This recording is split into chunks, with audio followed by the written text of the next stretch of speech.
In 1976, American jazz funk keyboardist Tom Ranier released his first solo album simply titled Ranier, and from it, the self-penned track Colossal.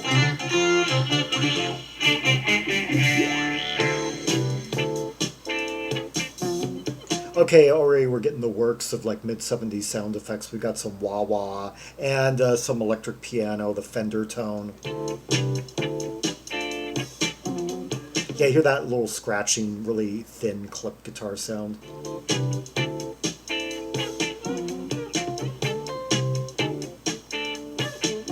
And that Fender with that slightly, kind of vaguely marimba like, but well, not really. The Fender, inching there, but the Fender, always in a class by itself.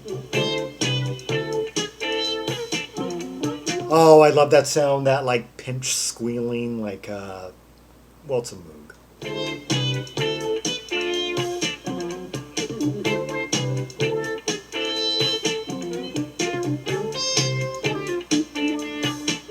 Sometimes I want to say like art because when I hear those higher like squeeze type sounds, but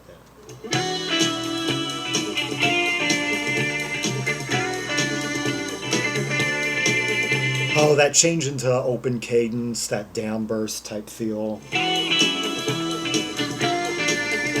Hear that smoky, steamy sound.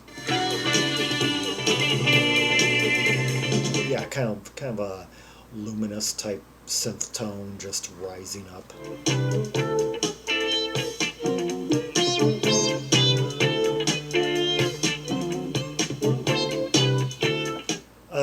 E flat.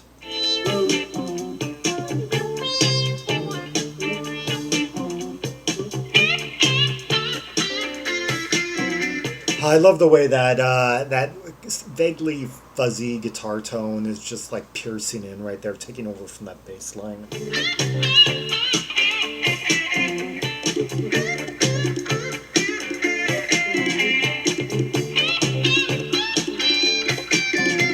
I love that sound. Yeah, those congas that are coming in. One name that leaps out at me here: Laudir de Oliveira. The Brazilian percussionist who was a member of Chicago was invited in as an eighth member of the band from 19. He first appeared with them, I guess, on the album Seven from 1974, the double album with the leather cover. The half jazz, half like art pop album, and then was an official member of the band from album 8, the Patch album, through 14. Yeah, the Thumbprint album in 1980. It's ironic though that it was that they didn't really do much like overt straight jazz rock after he joined, just only like right before he joined.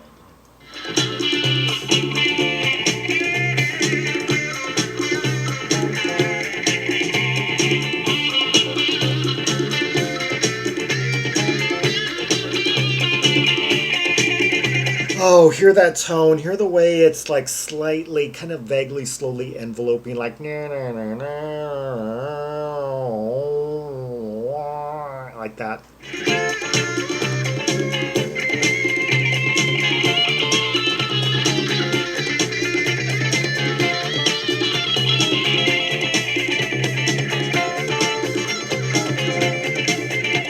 That is the work apparently of one Peter Woodford. That name doesn't stand out to me.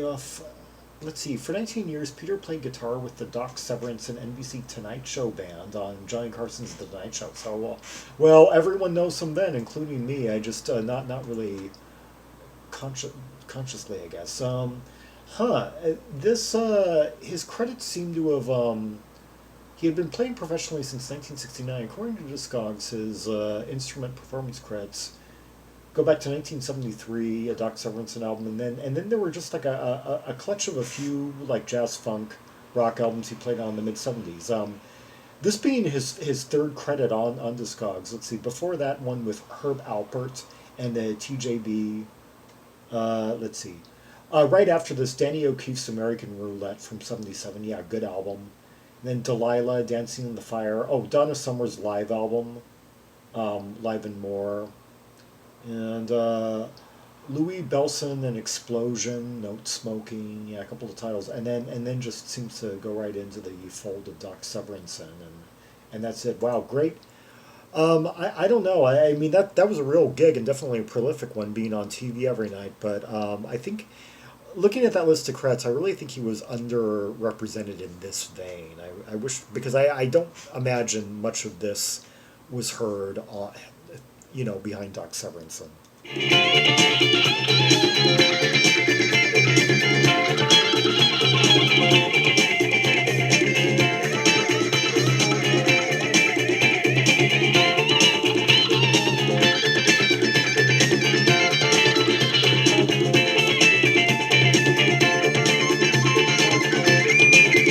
Okay, and that very crafty bass line that we've been hearing is courtesy of David Parlato. Another name. Well, okay. Contributed bass parts to a number of Frank Zappa albums, and let's see, he's played with Don Ellis during the late 1960s, Paul Horn, Frank Stazzery for a brief time, John Clemmer during the early 1970s, Gabor Zhao in the mid 70s. 90 credits according to Discogs. He was on on the artist mentioned, Don Ellis Orchestra as the Electric Bath, 67. And yeah.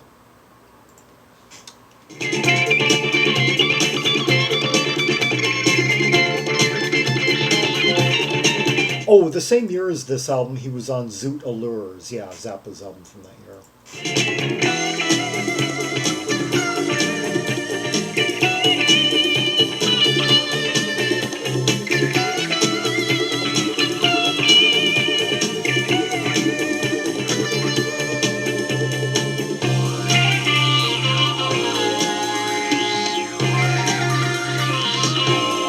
Oh, I love this change right here, that key change, the different chord they find.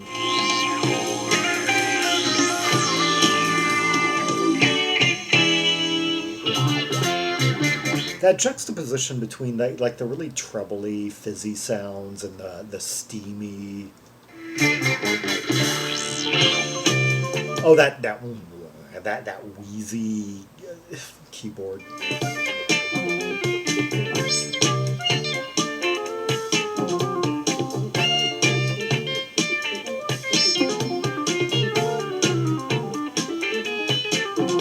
I love the way that Moog is just oozing.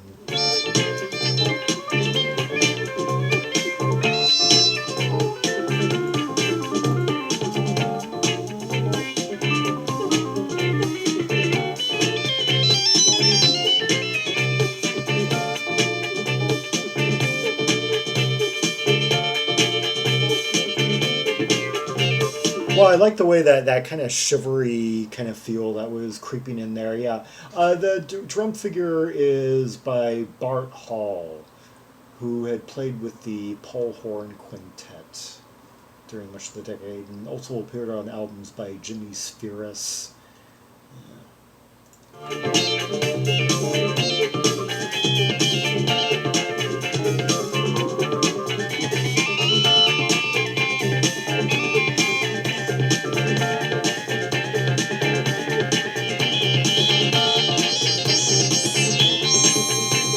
Oh, the way that once again that subtle enveloping effect. It was like it started out like, and then it goes from kind of like bassy tone to like really trebly, piercing. The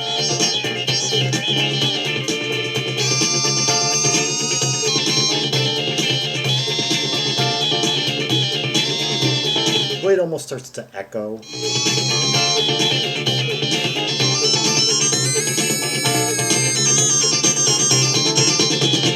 Notice how the bass is playing like twice as fast. It's like putting in like double the notes.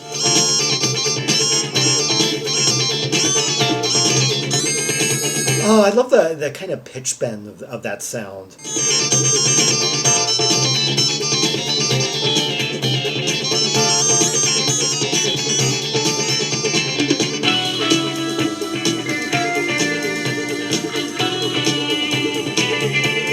Contrast between these two sections, this section, the open cadence, and the more closed cadence of like the verses. This, I guess, functioning as the chorus of this instrumental.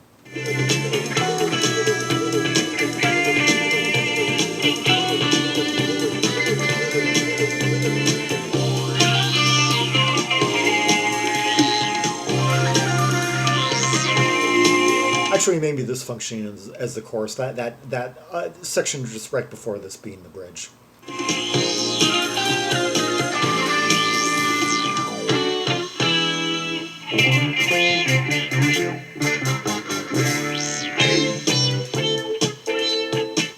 God, the different tones that you can get from that keyboard sound, it'll be like really deep, low, and kind of fizzy one moment. Then it'll be like just really like piercing and just oozing the next.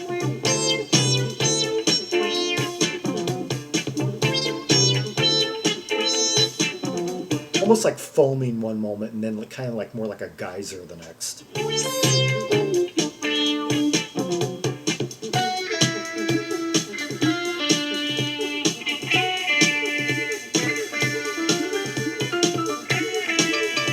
Didn't you hear that piano before?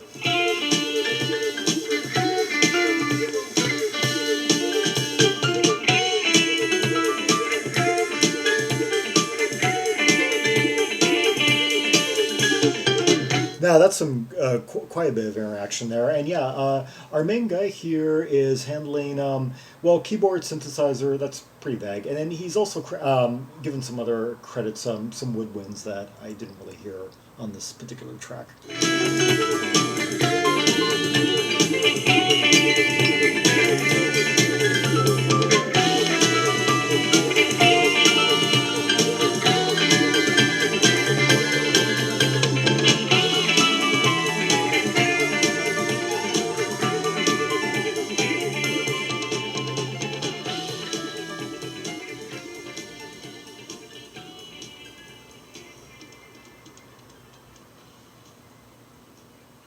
Oh, a fantastic instrumental from 1976, a year just loaded with great, fantastic vintage instrumentals.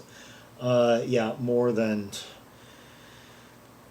great songs that happen to just be vocalists from one year alone than a lot of years have provided us with, well, I'm becoming kind of a mixed metaphor here, but you get what I'm saying.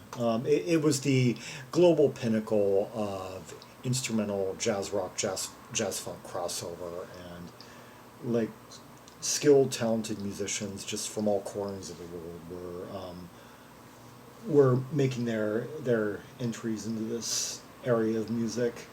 One more other thing to say about Laudir de Oliveira is that despite them despite Chicago kind of turning away from jazz after he became an official member, he did bring, or he kind of fleshed out this bossa nova element in the band. They had flirted with the style a little bit before he joined Chicago, like on tracks like All Is Well or Happy 'Cause I'm Going Home. But they did some much more authentic examples in like say between the Chocolate Bar album of 1976, 10, and the 13 album. I'm thinking of tracks like Another Rainy Day in New York City, Policeman, oh, Love Was New off Hot Streets, Life Is What It Is off 13, yeah. Anyway, yeah, Tom Ranier, hope I got that right, crossover from his album Rainier, released on Warner Brothers in 1976. It looks like Jazz Man Dean uploaded the majority of the tracks on the channel that's still up and running. I wonder what the deal with that was. I guess he had two parallel channels or two. Because one of them just abruptly disappeared a few years ago, and I'm really glad the other one hasn't. Despite it having pretty much the same name and being of a similar content nature and all that, yeah. Yeah, anyway. For more Rubies and Sapphires from the Tom Ranier album, see the directory of albums by American jazz funk artists linked in the description below for red hot tracks and purples from many jazz funk albums of the period, from like the early 1970s to the mid 1980s. from like over 525 titles to run currently. Yes. Like and subscribe, follow me on social media, and leave a comment if there are any observations you have about the track we just heard, the layers, the interplay, the nuances, the sounds, the structure of the track, and any other observations you want to make. And until next time, this is Zaragon, the world's most ear-traveled trimaximalist, signing off.